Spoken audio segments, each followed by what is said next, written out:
HP Media. C'est pas marabout. Moutongo ce que talinanda kwa vanda kayomo kolobi. Je ne sais pas ce qui peut mis ce koufaka. Tango balaki sakale musu batwango oteli pa ya vanda kolobi me bosoto. Ndako yeba na te salo ezali o ezate chambre quoi. Tout le monde a ba frère na biso bazo témoigner. O bazalaki na ba misala wana. Mona moto penza kazake koti nzoto mokonzi akoti pe na mwa ndako ngo agumbami. Akuluka bozui akuluka pouvoir akuluka makambo belé bandeko bozonga na makolo ya tata s'il vous plaît. Lola eza précieux onyo swana bozomona ezaka bavanité ndeko kokufa na lisumu te.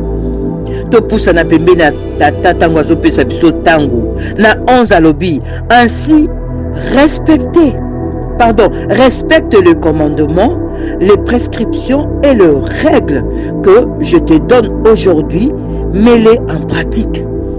Tata sengi biso ebele te alobi ka malobo tozoyoka na mokanda na nzambe alobi to respecte kaka yango asengi biso mingi te alobi kaka to respecte ba commandement mibeko na ye tata alobi to respecte ka mibeko. HP Media, la chaîne qui vous édifie.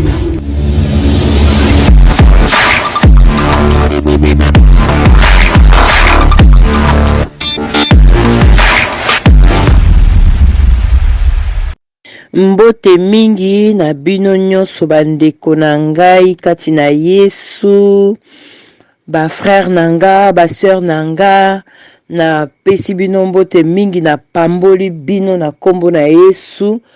Vraiment naza na esengo koya lisusu na chaîne na biso pona ko pesa message ou bien liloba oyo nzambe tata atienga na motema poto partager ensemble. Donc poto banda na lingi na bondela totika vraiment moment oyo na maboko ankolo que Saint-Esprit yemoko akamba biso. Nzambe tata to pamboli yo to kumisio biso nyonso bana na yo oyo toza kolanda liloba na yo. Totiki ete yo moko tata okamba biso, yo moko osunga biso, yo moko alpha pe omega oyo kobanda na biso na mateya pe kosuka na biso. Nzambe ngana bunga vraiment yo moko omata na bomoi nanga po ete o nyonso na koloba ezala ngai te mezala yo moko nkolo. Tikete liloba oyo vraiment etouche mitema ya bana yo po ete tobongwana po toyeba monene na yo nzambe tata pe bolingo yo ndenge yo lingeli biso tolongwa kati na kokangama na mokili oyo totika kokangama na biloko ekoleka na ngo ba vanité me toyeba kokangama na oyo ya likolo ya lola epa yo tokovanda seko na yo nkolo na pamboli yo nzambe zo esika nyonso na kombo na Yesu amen. Bandeko na ngai na ye ko partager bino liloba nkolo atiaki nga na motema lilobo to ko partager lelo bandeko na ngai vraiment ndenge na lobaki na pesaki bino vraiment mbote ngai sœur na bino Patricia vraiment na ye lisusu vraiment liboso na bino koyebisa bino o tata a pesaki ngai liloba elobi na biso boye na livre tokotanga mokanda na Galate chapitre 3 verset 28 à 29 mais mingi partage na biso ezali mingi na Deutéronome mais tokobanda nanu na Galate. Donc tozwi liloba na nzambe tofungoli ba Bible na biso tofungola ba Bible na biso elongo po toyeba lilobelobi nini. Bon naza kotanga liloba na nzambe, je lis au nom de Jésus. Il n'y a plus ni juif ni grec. Il n'y a plus ni esclave ni libre. il n'y a plus ni homme ni femme, car vous êtes tous un en Jésus-Christ. 29 elobi na biso, et si vous êtes de Christ, vous êtes donc la postérité d'Abraham et les héritiers selon la promesse. Donc toyoki ndenge liloba nzambe elobi na biso, lelo yo tozali lisusu te o kuna aza juife, o kuna aza pakano, o kuna aza grec, o kuna aza ya telle dénomination, o kuna azali bwebwe. Donc nzambe tata lelo oyo na mokanda na ye Yesu azomonisa biso nyonso toza na Yesu. Ezala juif, ezala ngai oyo nazaki païen yo nanga ndeko tozali ba païen. Alobi lelo yo kati na Yesu tokomi biso nyonso un moko kati na Yesu. Quelle assurance kolo azwa lokumu. Et puis na 29 alobi na biso, si vous êtes en Christ, soki boza kati na Yesu, so bozali na Yesu, hein? Donc bozali postérité ya Abraham, bozali bana ya Abraham, bozali bana ya alliance. Boza ba héritier selon la promesse. Ba promesse on nzambe apesaki Abraham. Donc lelo obiso to kota na kati parce que tozali na Yesu. Ndeko nanga na lingi oyeba lisusu eloko tata aza koloba na yo lelo ozali ya ye. Donc ba promesse oyo tata apesaki na Abraham, na descendance Abraham, biso toza na kati par la foi. Il faut ndima, il faut croire que ba promesse wana pe epesameli yo. Donc sans plus tarder, tokozwa livre ya Deutéronome chapitre 7 verset 9 à 10. La parole de Dieu nous dit: Sache donc que c'est l'Éternel ton Dieu qui est Dieu. C'est Dieu fidèle, garde son alliance et sa bonté jusqu'à la 1000e génération envers ceux qui l'aiment et qui respectent ses commandements. Boyoki ndenge tata alobi, message okolo apesi to tiango ya na mitema. Kolo alobi ete, hein? To yeba, awa lobaki, sache donc, awa na tiango na pluriel biso nyonso. To yebete, nzambe tata. Yende azali nzambe. Tata na biso nzambe. Yende azali nzambe. Vraiment, message oyo nkolo apesaki ngai, eza message, ezali pona basali oyo, ou ba brebis, hein, ba brebis, ba pate, ya nkolo oyo, ou na basali na nzambe oyo basimbi bakisi, baluki ba nzambe ya bikeko, ou ba nzambe ya bapaya, to oyo bazangi assurance. Donc liloba oto bandi ko partager susu yango ezolobela biso na yango. Oyo nyonso bazangi assurance. Nzambe tata yende nzambe, kolo na biso yende nzambe. Toza na nzambe mosusu te. Oyo nyonso bozomona bazobengamaka banzambe mike wana, baza banzambe te. Oyo biso balobi, hein, c'est Dieu fidèle, garde son alliance et sa bonté jusqu'à la 1000. Tokoki kutu to compter ba génération te. Bolingwa nzambe. Alliance o nzambe asali apesi biso kat na Abraham. Donc ezali alliance moko éternelle. Oyo eza kati na Yesu esukaka te, ezalaka na suka te. Boni ndeko bozo kokendo luka ba alliance na batu, bozo kendo luka ba alliance na monguna azo kosa na ebino, azo kosa bino, azo longola bino na présence en Nzambe. S'il vous plaît, bozonga na ndako tata, bozonga na bolingo tata po alliance na ye ezali ti na 1000e génération envers ceux qui l'aiment. Oyo akokangama na Nzambe, oyo akolinga Nzambe, yenda ko bénéficier na kati alliance oyo Nzambe asangisi biso na ye. alobi lisusu oyo ko respecter ba commandement na ye, oyo ko respecter mibeko na ye. Tata Nzambe aza malamu. Tata Nzambe aza malamu. Asengi biso ebele te alobi ka to respecter liloba na ye. To respecter ka ba commandement na ye. Vous imaginez vraiment bolingo amonene Nzambe atie biso na alliance.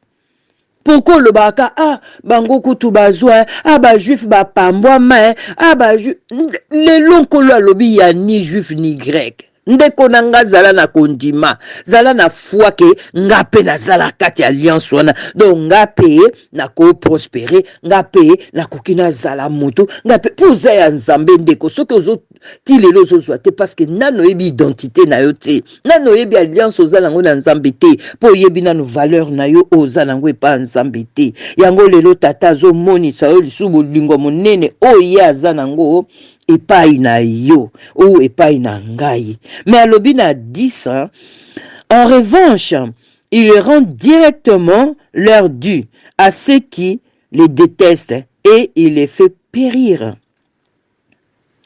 Nzambe tata akosara te. Alobi na ba oyo.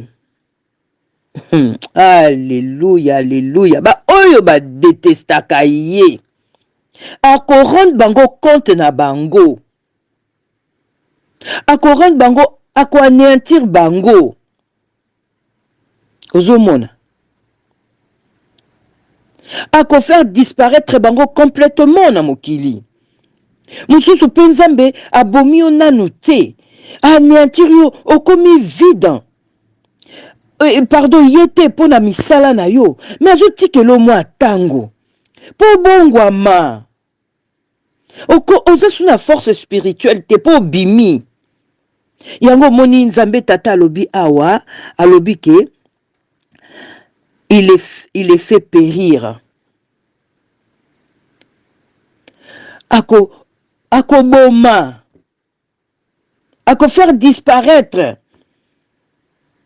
na surface ya mabele oyo. Pe na lola okozala te. Tu vois? Mingi Nzambe azotikela bino tango, tata azopesa bino tango, mais bozo discerner karate ke ntango yo batei bazoteya ba sakoli bazosakola, mais bozo comprendre kaka te ke Nzambe azolobela biso, Nzambe olobela bino. Bo mona ka boy pou bosili. Mes frères et sœurs, ba simbi biloko wana mabe bozonga. Sinon, vous allez arriver à votre terme là, Natawana, et puis, plus rien. Kolo azope sabino tango. Bo poussa na pembeni na ye. Bo se convertir. Bo changer. Bo se repentir. Sinon, ils allaient wa. Moni. Il ne faut pas mourir dans des circonstances dramatiques, mon frère, ma soeur. Niwa bana Nzambe zaka ya kimia. Parce que Nzambe tango azo benga bato ba détester, baza bato bazo kendo luka ba Nzambe mosusu. Toza na Nzambe atondisa mina nguya pe bolingo apesi biso pe maya ofele. Comment tokotika epoto kendo luka banzambo balobaka te yo mona pe ke luka kisi epai ya nganga okepa marabu mutu ango soki otali na ndako avandaka yo moko lobi je sais pas soki pe miso ekufaka tango balakisaka le musu bato ango otali epai ya vanda kolobi me bosoto ndako eyeba na te salo ezali o ezate chambre quoi tomonaka ba frère na biso bazo témoigner bazalaki na ba misala wana mona moto penza kazake koti nzoto mokonzi akoti pe na mwa ndako ngo agumbami akuluka bozwi akuluka pouvoir akuluka makambo ebele bandeko bozonga na makolo ya tata s'il vous plaît lola eza précieux.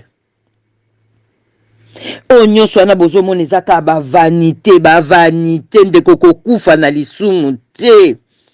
To poussa na pembeni tata tango azopesa biso tango. Na 11 alobi, ainsi respecte le commandement, les prescriptions et les règles que je te donne aujourd'hui, mets-les en pratique. Tata sengi biso ebele te. Alobi ka malobo tozoyoka na mokanda na Nzambe. Alobi to respecte kaka yango. Asengi biso mingi te. Alobi kaka to respecte ba commandement mibeko na ye. Tata alobi to respecte ka mibeko. Ah Nzambe tata. Tata zo senga biso mingi te. To respecte ka mibeko. Alléluia. To respecte makomami na ye liloba Nzambe oyo apesi biso lelo. Totia yango na misala. Lui mele en pratique. Totia yango na misala bandeko na ngai. Tata sengi biso mingi te. Bandeko tozonga makolo tata biloko ya mokili ekoleka na yango. Biloko ya mokili ekoleka. Banda kubozwi bilamba nyonso ekoleka. To continuer na 12 ans, parole de Dieu lobi na biso. Si vous écoutiez ce règle, si vous le mettez si vous le respectez et le mettez en pratique, l'Éternel, ton Dieu, gardera envers toi l'alliance et la bonté qu'il a promise avec serment à tes ancêtres.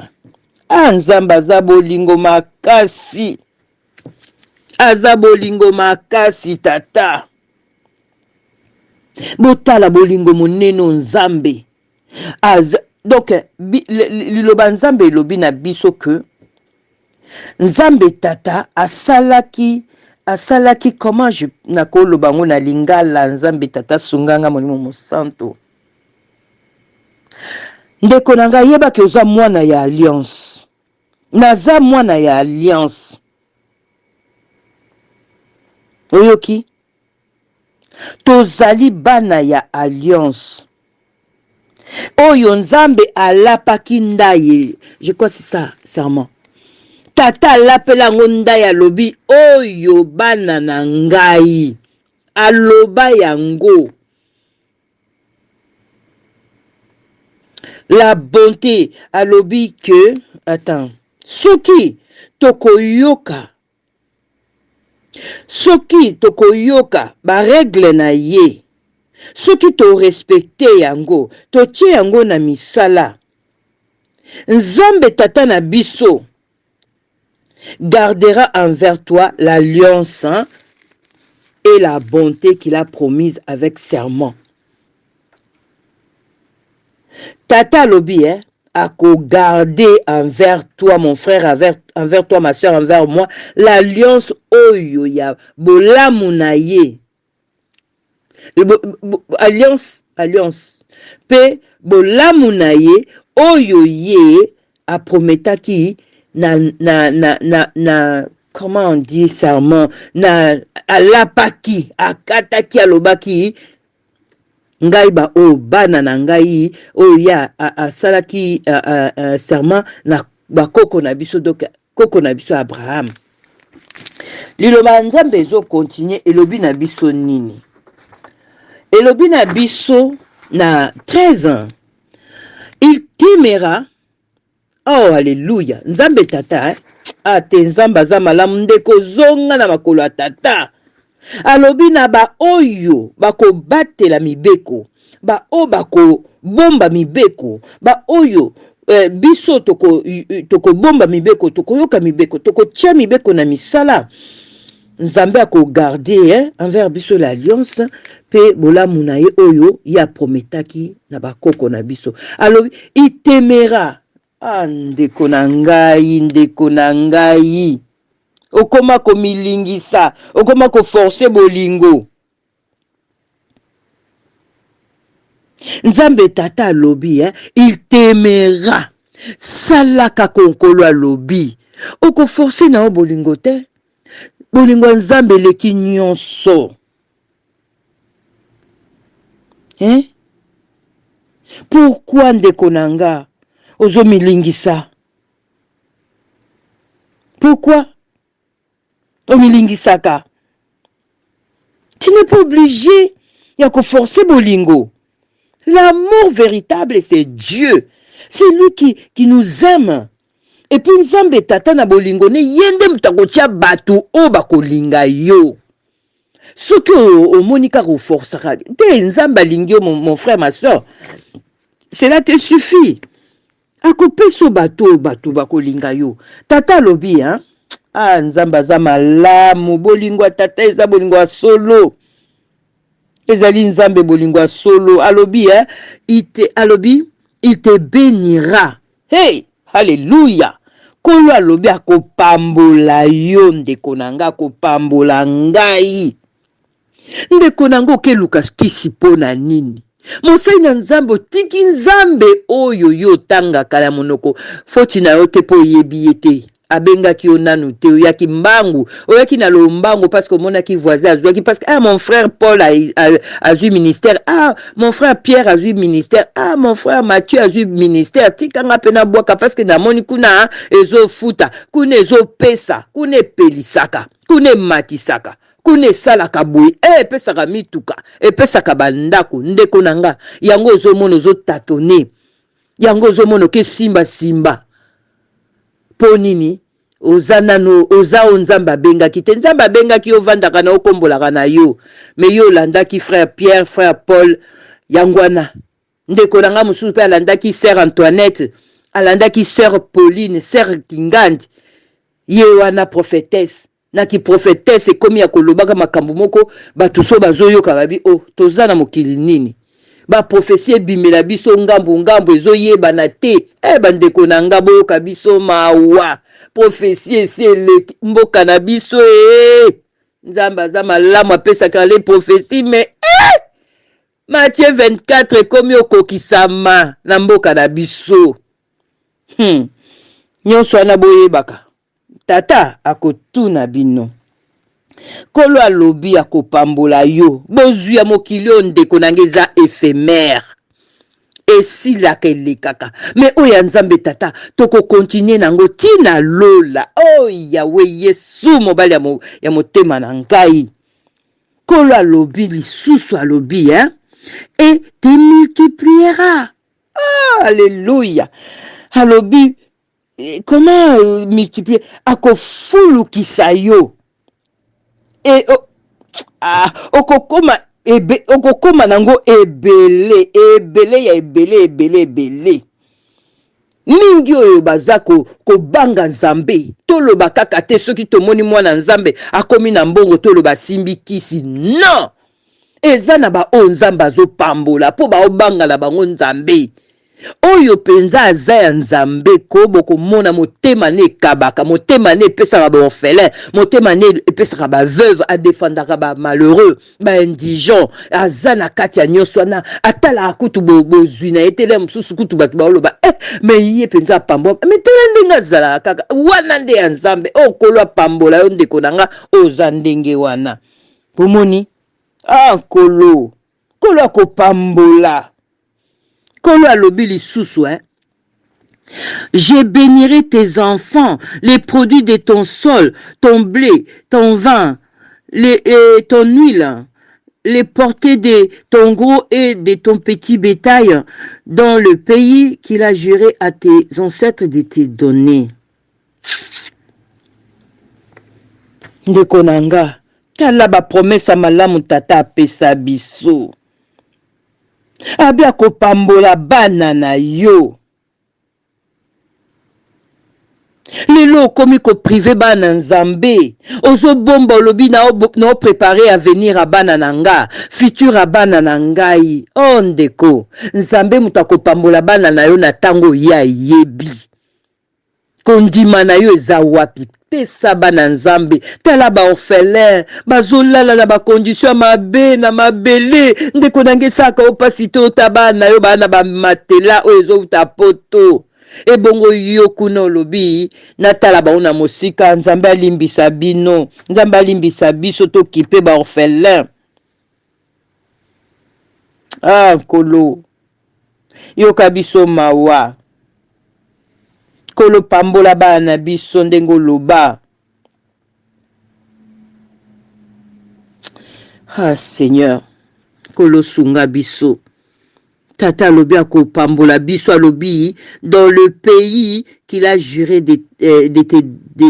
à tes ancêtres de tes ngai ndeko na bino ndenge na oloba na nga boye nga pela nazaka na nga fier ya Nzambe tata na nga Yesu Mesia molimo mosanto kati na nga mboka o nga na vandi epa makolo na nge vandi epesi enyati na lobake oya koloba yanga o étrangère naze étrangère na mokilo parce que to yaki bapaya to zonga bapaya mais na mboko nga na zana eza étrangère te eza mboka tata na nga mabele eza tata na nga tango tata saki likolo na se ndeni nazaki po lobake te tia koto ezala boyi nani tata azalaki ye moko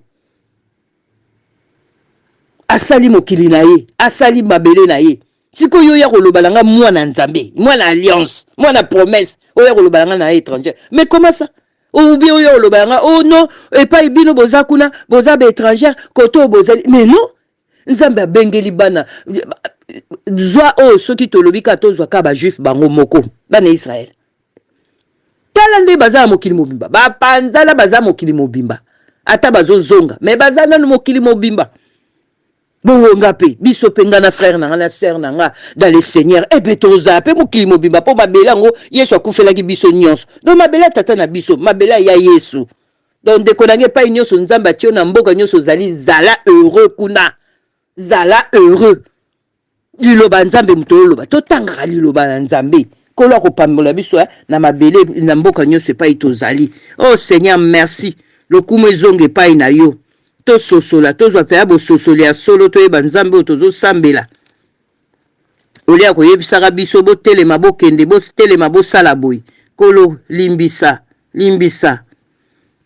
alléluia limbisa tata tu seras béni plus que tout le peuple ngana zakati na Yesu ndeko na zakati na Yesu tu seras béni plus que tout le peuple. Ba peuple bandimela bango Yesu te. Oyo zali ko na bango. Oyo zali ko na bango ndeko. Oza ko pambwama.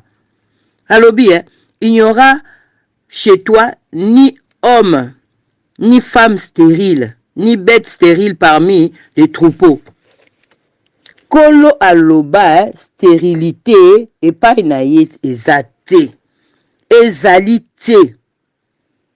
Ndeko na ngai limbisanga meza kaka nde tozo partager liloba nayebi ke mingi na bamabala bazolela kobota bilo musu tala pele musu se pa yuta jeunesse na yo le kaka ndenge nini to tiaka nyonso kaka pa Yesu te eza bilo musu sezo senga ka ba repentance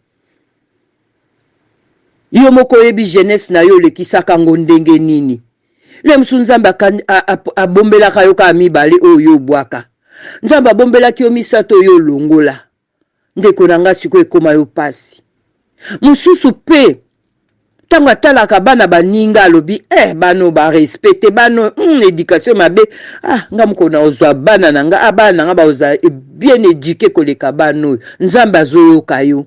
Et pourtant Nzambe tango zoba bon parce que Nzambe mutapesa maela ba parents ba éduquer bana mais yo zoba ngai bana nga na opesa bango éducation malo Nzambe o sepela te changer langage zo humilité lata eza pe na bandeko musu lelo ba otungisa na mabala pona robota le musu zape ndeko moko sekaka ka baninga na ba mabala na bango ko tia songi na sima mibali ya baninga ko kendo tiaka ba songi o bata maka osolola kana mobala mninga po tiaka ba songi moi sino boye oyebi ta eloko boye loba maki tu mets au courant tout ce que tu parles avec la femme allez soy moi ça pèse mon Congo tu racontes tout à son mari et puis ndakuna bango zo barde yo zana kimia yo po lela kakate yo po bandolela ka pe yo po zangelo nde pe ya zangi kimia kuna yo po zangaka kimia bana donc omoni yango nyonso na tata zolinga amema biso na repentance mutu na mutaye ba place na ye mutu na mutaye ba okumisa Nzambe mutaye ba kupambola Nzambe na oya zo pesa biso yango ya bandeko